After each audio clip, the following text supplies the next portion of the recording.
السلام علیکم۔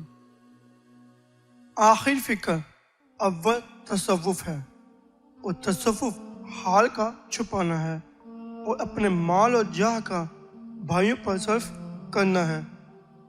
سب سے افضل چیز جس کو چاہیے کہ لوگ لازم پکڑیں، خواہشات کی نگرانی، حساب گیری اور سب کاموں پر پورا علم لا کر ان کو سر انجام دینا ہے۔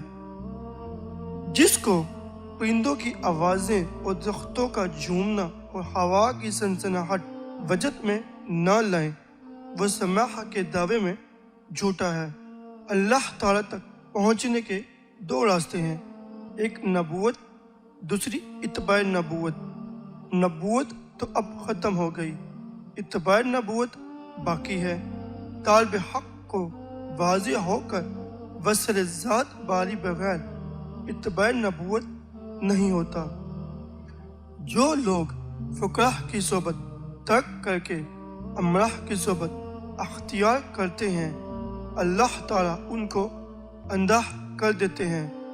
ذاکر کو لازم ہے کہ وہ لا الہ الا اللہ کو اپنے اندر شامل کر لے اور ہر نیک و بد خیال کو اس کلمہ شریف کی طاقت سے دل سے نکال ڈالے۔ جس شخص کو معرفت حق اور ذکر حق سے انس ہوتا ہے، موت اس کے انس کو دور نہیں کر سکتی، بلکہ پہلے سے 100 گنا انس و راحت بڑھا دیتی ہے۔